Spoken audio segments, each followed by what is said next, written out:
चुनाव की वजह से एक बार फिर सुर्खियों में है। नहीं, जब चुनाव खत्म होता है तो फिर से इसका काम बंद। अच्छा, ये बताइए कि बुद्ध का अस्थि कलश हमारे आदरणीय मुख्यमंत्री जी वहाँ देने जा रहे हैं। कई चुनावी जुमला है। अरे हमारे ही मुख्यमंत्री जी तो भाई बिहार के तो मुख्यमंत्री हैं, वहाँ अस्थि कलश बैठाने जा रहे हैं। गलत तो मैं नहीं कह रहा हूँ। 8 महीना चुनाव का है, काम बंद कर दिया जाए, सब जुमला हो जाएगा। बोलने वाले को समझदारी होनी चाहिए कि हम बोल क्या रहे हैं। 8 महीना बंद हो जाएगा, कोई काम नहीं होगा। सब जुमला, जितना काम बढ़िया होगा वो जुमला हो जाएगा।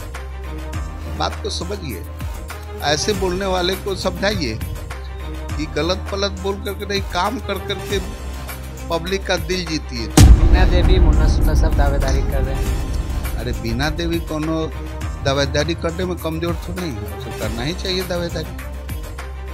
लेकिन पार्टी जो है भाजपा अपना कैंडिडेट डिसाइड करेगी। अब बीना देवी क्या करेगी इस पर हम काहे के लिए बोलने जाए।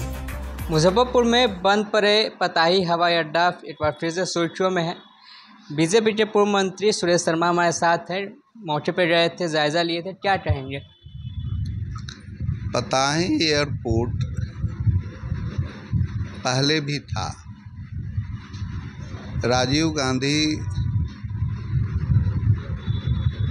20 सीटर फ्लाइट लेकर के आते थे, तो एयरपोर्ट था तभी ना आते थे। रनवे है, एयरपोर्ट है, और उस पर राजीव गांधी जो देश के प्रधानमंत्री हुए थे वो फ्लाइट लेके आते थे। उस फ्लाइट को हम लोग देखे हुए हैं, चढ़ने का मौका नहीं मिला था। तो ये एयरपोर्ट तो था ही, पैसेंजर नहीं मिलता था, इसलिए एयरपोर्ट बंद हो गया।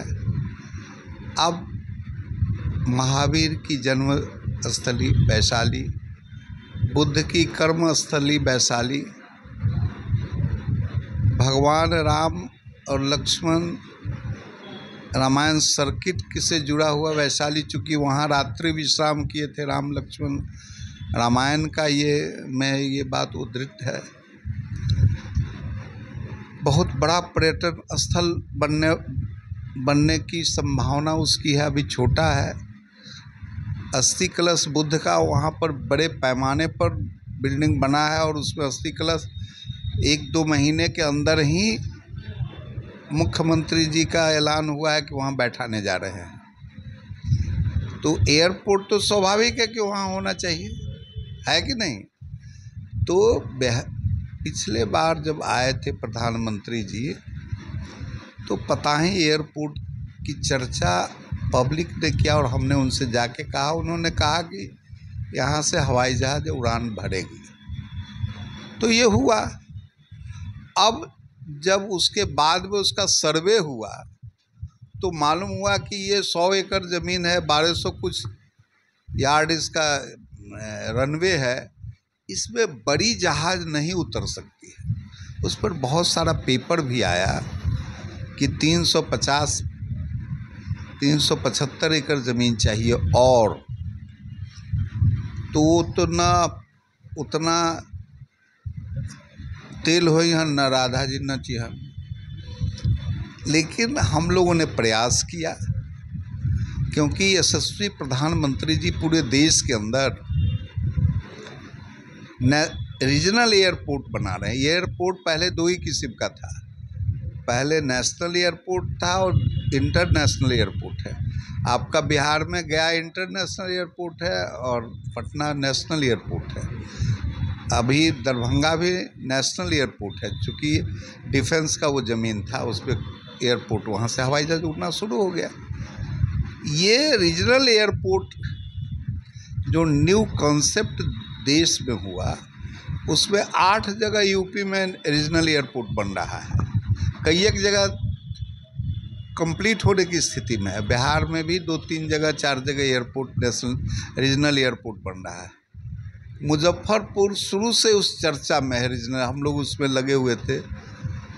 पुरी साहब सरदार जी से भी हम लोग बात किए थे। अब कई एक बार हमारा फोटो के साथ सिंधिया जी का भी आया था। तो रीजनल एयरपोर्ट में जितना रिक्वायरमेंट है वो रिक्वायरमेंट फुलफिल कर रहा है पताही। इसलिए पताही की स्वीकृति प्राइवेट एजेंसी को दिया गया है कि आप एयरपोर्ट बनाइए और आप ही फ्लाइट उड़ाइए। जैसे सड़क बनती है और उसका भाड़े से पैसा वसूला जाता है, तो प्राइवेट को गवर्नमेंट सिविल एविएशन ने एग्रीमेंट के तहत उनको दे रही है और संभवतः इसी महीने में उसका शिलान्यास के लिए कई एक रोज़ टीम आ रही है, कुछ न कुछ कर करके वहाँ से रिपोर्ट जा रहा है। तो अब शिलान्यास होने की तैयारी हो रही है, तो एयरपोर्ट बनेगा, 40-45 सीटर फ्लाइट यहाँ आएगा और वह फ्लाइट जाएगा, इकोनॉमिक फ़्लाइट होगा। चूँकि यहाँ प्रधानमंत्री कहते हैं ना कि स्लीपर जो क्या कहते हैं हवाई चप्पल वाला भी एयरपोर्ट पर चलेगा, तो वही बात होगी, सस्ता होगा तो गरीब भी एयरपोर्ट से जल्दीबाजी में कहीं जाना है तो जा सकेगा। जी, लोगों का फीडबैक आ रहा है कि चुनाव की वजह से एक बार फिर सुर्खियों में है, नहीं जब चुनाव खत्म होता है तो फिर से इसका काम बंद। अच्छा, ये बताइए कि बुद्ध का अस्थि कलश हमारे आदरणीय मुख्यमंत्री जी वहाँ देने जा रहे हैं, वहाँ क्या कही चुनावी जुमला है। अरे हमारे ही मुख्यमंत्री जी तो भाई बिहार के ना मुख्यमंत्री हैं, वहाँ अस्थि कलश बैठाने जा रहे हैं। गलत तो मैं नहीं कह रहा हूँ, तो ये जुमला हो जाएगा। अरे जो काम करता है वो उसका वो तो सालों भर चलता रहेगा। अभी तो 8 महीना चुनाव का है, काम बंद कर दिया जाए, सब जुमला हो जाएगा। बोलने वाले को समझदारी होनी चाहिए कि हम बोल क्या रहे हैं। 8 महीना बंद हो जाएगा, कोई काम नहीं होगा, सब जुमला, जितना काम बढ़िया होगा वो जुमला हो जाएगा। बात को समझिए, ऐसे बोलने वाले को समझाइए कि गलत पलत बोल करके नहीं, काम कर करके पब्लिक का दिल जीतिए, चुनाव में आइए। प्रधानमंत्री विश्व का नेता हो गया, आप बिहार के ही नेता बनने में आपको संदिग्ध आप लग रहे हैं, समझे न? तो जुमला कहेगा वो प्रधानमंत्री, ये सब बात गलत है, करना नहीं चाहिए। 24 चुनाव आने वाला है, वैशाली सीट को लेके क्या कहें? अरे प्रजातंत्र की जननी है, नड्डा साहब जो राष्ट्रीय अध्यक्ष है वो आए थे ना 6-7 महीना पहले, बड़ी भीड़ थी, कहे कि यहाँ से भाजपा चुनाव लड़ेगी, कमल निशान खिलेगा। क्योंकि एक हिस्टोरिकल जगह है, उसको गठबंधन में देना नहीं चाह रही है पार्टी, वो चाह रही है कि यहाँ से भाजपा चुनाव लड़े, कमल निशान खिले। तो क्या कीजिएगा, तो वहाँ जो है वो भाजपा लड़ेगी, वहाँ से कमल निशान खिलेगा, तो उसमें क्या दिक्कत है। बीना देवी मुन्ना शुक्ला सब दावेदारी कर रहे हैं। अरे बीना देवी कोनो दावेदारी करने में कमजोर तो नहीं है, उसको करना ही चाहिए दावेदारी। लेकिन पार्टी जो है भाजपा अपना कैंडिडेट डिसाइड करेगी। अब बीना देवी क्या करेगी इस पर हम काहे के लिए बोलने जाएं। बीना देवी चुनाव लड़ेगी तो उसको रोक दिया जाएगा, ऐसा तो नहीं होता है। बीजेपी चुनाव, बीजेपी का कैंडिडेट का अलग श्रृंखला है।